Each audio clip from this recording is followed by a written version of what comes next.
نعیم صاحب، ہم اکثر ذکر کرتے ہیں لاہور گینگ وار کا، لیکن یہ جو لاہور کی گینگ وار ہے یہ سٹارٹ کب اور کیسے ہوتی ہے؟ بٹ صاحب گینگ وار ایک ایسی اصطلاح ہے جو لاہور کی جرائم پیشہ زندگی جو ہے نا اس کی عکاس ہے. عکاسی کرتی کیسے؟ اب گینگ وار میں ایک طرف وہ بدماش تھے، گینگسٹرز جنہیں کہتے ہیں، جن کا شمار ٹاپ 10 میں ہوتا تھا. کون کون تھے؟ ٹاپ 10 محض یہ نہیں کہ اس سے ظاہر ہوتا ہے کہ 10 افراد ہی تھے، یہ 10 افراد کے ٹولوں میں کام کرتے تھے. اچھا. ٹولیاں تھیں، 8-10 افراد پر مشتمل ایک گروہ، ایک گینگ بنتا تھا، اور وہ اپنی طاقت، اثر و رسوخ، تعلقات اور اس سے بڑھ کے جو ان کے پشت پناہ تھے نا، ان کی سفارشیں، یہ مجتمع کر کے جب کسی پہ حملہ آور ہوتے تھے تو اس کا نام پڑ گیا گینگ وار. یہ دو طرح کی تھی، ایک طرف ٹاپ 10 تھے اور دوسری جانب دشمن دار گروپ تھے. وہ دشمنی تجارتی بھی ہو سکتی ہے، وہ دشمنی جو ہے وہ خون ریزی کی بھی تھی، وہ لین دین کی بھی تھی، وہ جائیداد کی بھی تھی، اثاثوں کی بھی تھی، وہ نسل در نسل چلنے والی قتل کی دشمنی بھی تھی. یہ دونوں جو عناصر ہیں ان کو ملا کر گینگ وار نے جنم لیا تھا. اور جو پرانے دور کی گینگ وار تھی، مطلب ہم نے ایک انڈیا کا پروگرام کیا کہ 100 سال پرانا قتل بھی تھا، تو لاہور کی تاریخ بھی اسی طرز کی صدیوں پہ محیط ہے. قتل و غارت گری کا وہ انداز نہیں تھا جو 70s کے بعد دیکھنے میں آیا ہے. اچھا، لیکن اس کا جو پیک ٹائم تھا وہ 80s اور 90s کا تھا. 2 دہائیاں بٹ صاحب آپ بالکل صحیح کہہ رہے ہیں. 2 دہائیاں، 80 کی دہائی، 90 کی دہائی، جس میں اس گینگ وار نے پرورش پائی. لیکن 2000 کے بعد 2005-10 تک بھی اس کی گونج، اس کی بازگشت سنائی دیتی رہی. پر صاحب یہ جو بلا ٹرکاں والا تیفی بٹ، گوگی بٹ، بلاج کا قتل، جاوید بٹ کا قتل، یہ جو بازگشت ہے نا، یہ ریسنٹ پاسٹ میں جو ہوئی ہے، یہ اسی سلسلے کی کڑی ضرور ہے جو گینگ وار تھی. لیکن یہ دشمنی کی بنیاد پر شروع ہونے والی یہ کہانی ہے جس کا ہم ایک ہلکا سا جو ہے نا وہ جھلک ایک اس کی پیش بھی کریں گے. لیکن فی الحال آپ یہ سمجھیں کہ جو گینگ وار تھی اس کا سب سے بھیانک پہلو جو ہے وہ پہلو ہے ٹاپ 10 اشتہاری جو تھے. اور وہ تھے کون کون؟ وہ تھے نیفا، بابا، ہم نے جن پہ آج پروگرام کرنا ہے، بھولا سنیارا، خالد چٹا، ہمایوں گجر، ثنا گجر، نانی، میاں داؤد، عاطف چودھری، اسد پرنس، طاہر پرنس، ارشد امین چودھری، نادو، پی جی، پتو، توتو. یہ لوگ تھے جو ٹاپ 10 اشتہاری تھے. سیالکوٹی گروپ، بالا بینتالا، وسیم ٹپنا، یہ سارے لوگ وہ تھے جن کا تعلق ٹاپ 10 کی ان اشتہاریوں سے تھا جو لاہور میں، گجرانوالا میں، سیالکوٹ میں، گجرات میں، فیصل آباد میں واقعات کر کے اور ایسی جگہ روپوش ہوتے تھے جہاں تک رسائی نہ ہو قانون نافذ کرنے والے اداروں کی. مثلا ایک شخص تھا بھولا سنارا، اس نے لنڈی کوتل میں ایک ڈیرا بنا لیا، وہیں پہ اس کا قتل ہوا. بعد وہیں قتل ہوا. وہاں لاہور کی پولیس گئی، اس نے وہاں اس کو پکڑ کے گرفتار کر کے مار دیا. پہلے حراست میں لیا پھر مار دیا. لیکن بٹ صاحب یہ جو وہاں پناہ گزین تھے نا لوگ، یہ ٹاپ 10، وہ وہیں جاتے تھے اسی کے پاس لنڈی کوتل میں. اور لنڈی کوتل میں اس وقت وہ لنڈی کوتل جو ہے نا وہ خیبر پختونخوا یا سرحد کا حصہ، NWFP کا حصہ نہیں تھا، مرج ڈسٹرکٹ تو تھے ہی نہیں. وہ انڈیپینڈنٹ ایک ایجنسی تھی لنڈی کوتل، جہاں چپے چپے پہ ہتھیار بکتا نہیں ہے، بنتا ہے. میں نے وہاں کو 1-1.5 ماہ گزارا ہے. لنڈی کوتل کی گلیاں اور لنڈی کوتل کی پہاڑیاں، آپ جس جگہ جائیں وہاں 2 چیزوں کی فروخت عام ہے. ایک منشیات کی فروش، ایسی منشیات فروشی ہے کہ آپ دنگ رہ جائیں. سر عام چھتر کہتے ہیں چرس کے، بھنگ کے پیالے، بھنگ کے کشکول، وہ لٹک رہے ہوتے ہیں دکانوں پہ. اچھا، یہ تو آتے ہوں گے افغانستان سے؟ افغانستان سے بھی آتے ہیں، وہاں بھی بنتے ہیں. ٹھیک ہے. اب یہ افغان جنگ جو تھی، افغان جنگ کا جو لوٹا ہوا اسلحہ تھا وہ اسی راستے جو انٹر ہوا تھا وہ وہاں بکتا رہا، اسے باڑا بنا دیا بعد میں. یہ اس طرح کے ٹاپ 10 اشتہاری تھے. لیکن ان میں جن کا ہم نے تذکرہ کرنا ہے، حنیف اور بابا، عرف عام میں لوگ ان کو ایک ہی شخص سمجھتے ہیں، نیفا بابا. ایسے ہی ہے.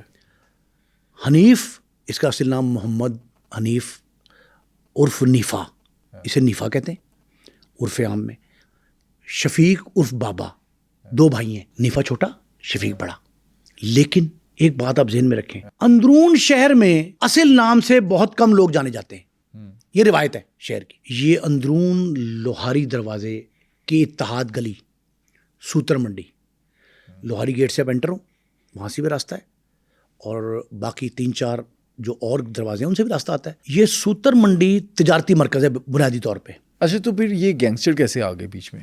سوتر منڈی ایک ایسا علاقہ ہے اندرون لوہاری کا جہاں چپے چپے پر بدماشی ہے. حنیفہ بابے کا پروگرام کرنے کے لیے میں نے 2 دن گزارے وہاں، اچھا اس علاقے میں. اور ایک عجیب بات آپ کو بتاؤں، آپ کو اس پورا بیک گراؤنڈ اس کا سمجھ آ جائے گا، پس منظر کیا ہے، پھر اس سے آپ پیش منظر کا اندازہ لگائیے گا.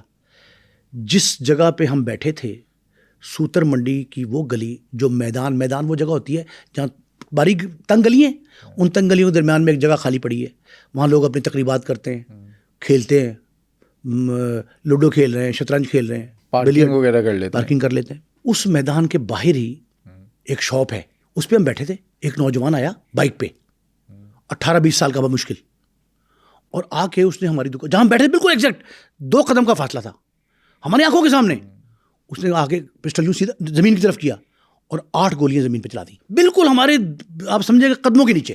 اچھا یہ آپ کی کوئی دشمن داری تو نہیں تھی؟ ہمیں تو یہی نہیں پتا، ہم حیران، ہم تو دبا کے ڈر گئے. تو وہ جو دکاندار تھا وہ بیٹھا تھا ساتھ ہی ہمارے، بڑا معروف آدمی تھا وہاں کا، اس نے مجھے بہت ڈیٹیل بتائی نیفے بابے کے بارے میں. وہ کلب عباس روفی اس کا نام تھا، وہ اور اس کے بڑے بھائی، وہ دونوں بیٹھے تھے. انہوں نے کہا گھبرانا کچھ نہیں. اور وہ منہ باہر نکالا دکان سے، اندر بیٹھے تھے نا کاؤنٹر پہ، وہ بڑے بھائی نے، روفی صاحب کے بڑے بھائی صاحب منہ باہر نکالا، اور تنو کی تکلیف ہے، کیوں آیا تنو؟ اب وہ میں تو ڈر گیا تھا، ہم تو اندر چھپنے لگے تھے کہ اور کہیں نیچے گھس جائیں. انہوں نے جناب اس کو جب للکارا تو ہمیں حوصلہ آیا کہ کوئی ایسی بات نہیں ہے.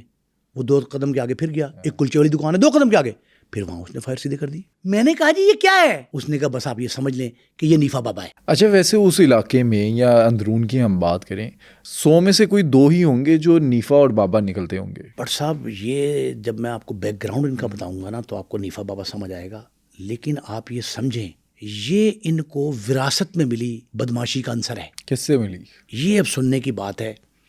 محمد حنیف عرف نیفا، شفیق عرف بابا، دونوں بھائی اس علاقے کے نامور راج مستری، میسن، تعمیرات کے شعبے کے نامور لوگ.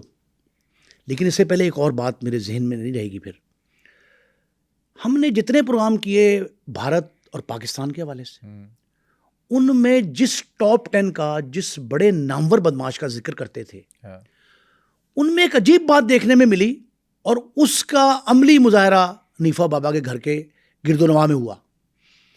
وہ یہ ہے کہ جو لوگ جنہیں ہم ٹاپ 10 کہتے ہیں، بدماش کہتے ہیں، اشتہاری کہتے ہیں کہ جی وہ فتنہ کہلاتے ہیں، کہ جی روئے زمین پر فتنہ تھے، امن و امان تباہ کرنے کے ذمہ دار تھے، ان کے علاقے میں رہنے والے لوگ، ان کی زبان، ان کی گفتار، ان کے کردار ہر ایک کی نیک نامی کی گواہی دیتے ہیں. وہ کیوں؟ اب یہ سمجھ سے بالا تر تھا.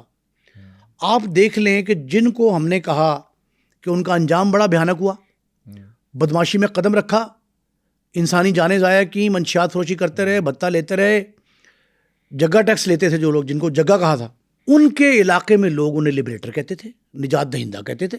وہ کہتے تھے ہمارے لیے تو سب کچھ یہی ہے، ہمارے تو کوئی کام کرتے ہیں، اس لیے ان کو نجات دہندہ کہتے تھے. وہ کہتے ہیں ہمارے لیے یہ بدماش نہیں ہے، نیفا اور بابا کوئی ایسے ڈاکو چور نہیں ہیں، بھتہ خور نہیں ہیں، وہ تو ہمارے لیے ایک تحفظ کی علامت ہیں، ہماری حفاظت جو ہے نا، ہماری ماؤں بہنوں بیٹیوں کی حفاظت کرتے ہیں.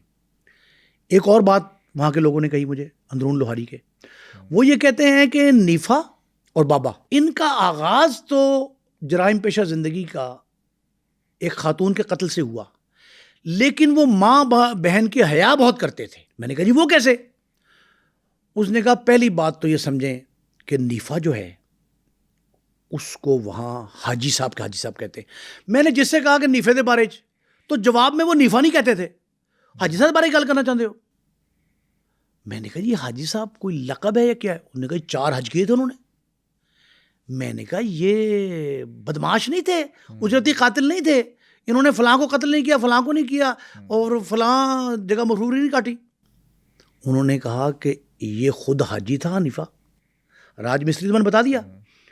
دوسرا, اس کی والدہ ننگے پاؤں فجر کی نماز کے بعد داتا دربار, اور پھر داتا دربار کے بعد کربلا گامے شاہ ننگے پاؤں جاتی تھی, واپس آتی تھی. اور یہی وجہ ہے کہ جب تک ماں حیات رہی نیفا اور بابا پر بڑے ابتلا کے دور آئے, لیکن وہ اس سے نکلتے رہے. ایک اور انہوں نے بات بتائی, انہوں نے کہا جی کہ یہاں اندرون شہر کا سب سے مشہور و معروف روایتی جلوس ہے ایک, جو اندرون موچی دروازے سے نکلتا ہے. ہاں, 10ویں کا, 10 محرم کو, 9 محرم کی درمیانی شب 10 کا سارا گشت کر کے پورا علاقے کا, مفتی چوہٹا باقر, وزیر خان کی مسجد, رنگ محل, باٹی اندرون, وہاں سے ہوتا ہوا کربلا گامی شاہ میں ختم ہوتا ہے 10 محرم کی شب. پھر شام غریمہ مجلس ہوتی ہے وہاں. وہ کہتے ہیں کہ ایک دفعہ ایک مقدمہ قتل میں یہ حاجی کاں بڑا مشہور تھا, اس کا بیٹا قتل ہو گیا. ظہیر احمد ہانڈا, اسے ہانڈا مشہور, میں نے آپ کہا عرفیت زیادہ مشہور ہے نئے نام سے, اصل نام تلاش کرنے میں وقت لگا مجھے کہ ظہیر اصل نام تھا اس کا, ہانڈا مشہور تھا. وہ ہانڈا کے قتل میں حنیفہ گرفتار ہوتا ہے, اور جیل کے اندر, یہ آئی وٹنس اکاؤنٹ دے رہا ہوں میں نے, جتنے لوگوں سے بات کی ہے ان کا عینی شاہد, انہوں نے کہا جی کہ ہانڈا کے قتل میں یہ جیل میں بند تھا حنیفہ, تو اس نے کہا کہ اگر میں اس مقدمہ قتل سے باعزت بری ہو گیا تو 9 محرم 10 محرم کا درمیانی شب جو جلوس نکلتا ہے, مرکزی جلوس موچی دروازے کا نثار حویلی سے نکلتا ہے. نثار حویلی کے مرکزی جلوس میں زنجیر زنی کروں گا, زنجیر ماروں گا. وہاں کی روایات ہیں مسلک سے ہٹ کے, انہوں نے کہا روایتی طور پہ میں زنجیر زنی کروں گا. 1 ماہ سے پہلے ہی وہ رہا ہو جاتا ہے. 2 ماہ بعد محرم تھا. 9 محرم کی شب انہوں نے رنگ محل چوک میں اس نیفا, جس کو حاجی نیف کہتے ہیں, حاجی صاحب نے زنجیر زنی کی, زنجیریں ماری. اب وہ کہتے ہیں کہ جی یہ ہمارے لیے تو بھائی لبریٹر ہی ہے, آپ اسے جو مرضی سمجھیں, لیکن اتنی بھیانک تاریخ ہے. ایک میں نے آپ کو بتایا دونوں راج تھے, میں نے 3 گھر انہوں نے مجھے دکھائے محلے داروں نے, جو انہوں نے بنائے, جو انہوں نے تعمیر کیے تھے. اور ایک گھر ایسا تھا جس میں پرانے دور کے ٹائل اور اینٹ جو ہوتی ہے نا, اس کی بجائے بڑے بڑی سلیب لگی ہوئی تھیں, یعنی کہ 100 اینٹیں لگنی ہیں تو 10 سلیب لگنی. انہوں نے کہا یہ تعمیرات کا فن یہ جانتا تھا. میں نے کہا ایک طرف وہ تعمیر کا فن کرتا تھا اور دوسری طرف قتل کر کے تخریب کا فن کرتا تھا, تو تعمیر اس کو عزیز تھی یا تخریب عزیز تھی؟ انہوں نے جواب تو محلے داروں نے کوئی نہیں دیا, لیکن ایک بات انہوں نے کہی. انہوں نے کہا کہ یہ اگر آپ ان حالات کا جائزہ لیں جن کی بنا پر یہاں بدماشی اور بدماش جنم لیتے ہیں, ان کی وجوہات جانیں, وہ عوامل سمجھیں, تو آپ کو سمجھ لگے گی. لیکن اس علاقے کا سب سے پہلا مسئلہ غربت تھی. غربت اگر راجگیری سے, مستری سے پوری ہوتی تو شاید وہ یہ نہ کرتے. اب ان کا ایک بڑا بھائی تھا جو فوت ہو گیا, طبعی موت ان میں سے ایک فوت ہوا ہے. بڑے بھائی صاحب بیکری کرتے تھے. بہت کم لوگوں کو یہ انفارمیشن موجود, لوگوں کے پاس سینہ بسینہ ہو سکتی ہے لیکن پبلک نہیں ہوئی, یہ پہلی بار ہم بتا رہے ہیں. ان کے سب سے بڑے بھائی مرحوم, ان کی بیکری تھی. اہل علاقہ یہ کہتے ہیں کہ ہم باقی بیکریوں کی نسبت اس کو ترجیح دیتے تھے کہ ان لوگوں پہ ہمیں اعتماد زیادہ تھا. دوسرا میں نے بتا دیا والدہ ان کی مذہبی خاتون تھی. اب لوگ یہ بھی سوال اٹھائیں گے کہ جی پھر تربیت کیسے کی انہوں نے بچوں کی؟ والد کیا ان کے ڈان تھے؟ والد تھے عید محمد عرف عیدو, جس کا آج تک تقریباً 26 سال گزرنے کے بعد کوئی کسی قسم کا کوئی دستاویزات, کوئی ثبوت نہیں ملا کہ انہیں زمین نگل گئی یا آسمان کھا گیا, کچھ پتہ نہیں. نیفا اور بابا کے بارے میں یہ مشہور ہے کہ نیفا قد کاٹھ میں بڑا تھا, فن پہلوانی بھی جانتا تھا. اچھا, اس اندرون شہر کی ایک اور خاصیت بھی ہے کہ یہاں بہت سے لوگ پہلوانی کرتے تھے, شوق ہے پہلوانی کا. اور راج مزدور جو ہوتے ہیں نا, ان کا تو ویسے جسم جو ہے بہت ٹھوس ہوتا ہے اور طاقت ہاتھ میں زیادہ ہوتی ہے. تو یہ جوان ہوتا ہے تو چودھری عید محمد کہتے تھے ان کو. یہ بورے والا وہاڑی کے رہنے والے تھے, یہ بھی بہت کم لوگوں کو پتہ ہے. بورے والا وہاڑی میں ان کی اپنا جائیداد بھی, گھر بھی, اور زمین تھی کاشت کی, زرعی اراضی. وہاں سے یہ لاہور آئے تھے. لاہور آ کے ان کے والد صاحب بھی راجگیری کرتے تھے. ان کا فن بچوں نے سیکھا, اور 14 عید کے دونوں بیٹے حنیفہ اور بابا اس راجگیری میں آئے. راجگیری سے ان کے گھر کے اخراجات پورے نہیں ہو رہے تھے, بچے بڑے ہو گئے تھے. راجگیری سے انہوں نے, ان کے والد نے کہا کہ ان کو کسی ایسے کام میں لگایا جائے جہاں بہتر انکم ہو. تو والد صاحب عید محمد اپنے بیٹے حنیفہ کو پکڑ کے بلا ٹرکوں والا, اس وقت مشہور ترین اڈا تھا ٹرکوں کا, اور ان کا تعلق اس وجہ سے تھا کہ عید محمد بھی پہلوانی کرتے تھے, ان کا بیٹا بھی پہلوانی کرتا تھا, اور بلا ٹرکوں والوں کا نسل در نسل پیشہ کیا تھا؟ فن پہلوانی. پردادا سے لے کے پرپوتے تک پہلوانی کرتے تھے. تو ان کا رشتہ 2 طرح کا بن گیا. ایک علاقے کے لوگ, لوکل, شالم چوک, لوہاری اور سالمی سامنے. دوسرا فن پہلوانی, قدر مشترک. تو وہ اپنے بیٹے کو حنیفہ کو لے کے بلا ٹرکوں والے کے اڈے پہ گئے, اور اڈے پہ جا کے کہا کہ پہلوان جی, یہ محلے دار جو آئی وٹنس انہوں نے تصدیق کی, وہ کہتے ہیں کہ پہلوان جی اس بچے کو کچھ سکھا دیں. دیکھیں کیوں؟ انہوں نے کہا یہ راجگیری کرتا ہے, گھر کے اخراجات پورے نہیں ہو رہے, تو یہ راجگیری کے بعد کوئی نہ کوئی طریقہ. انہوں نے کہا ٹھیک ہے. انہوں نے بلا ٹرکوں والے نے اپنے ٹرکوں کے اڈے پہ بٹھا لیا. ٹرکوں کے اڈے پہ انہوں نے 2 کام سیکھے نیفے نے.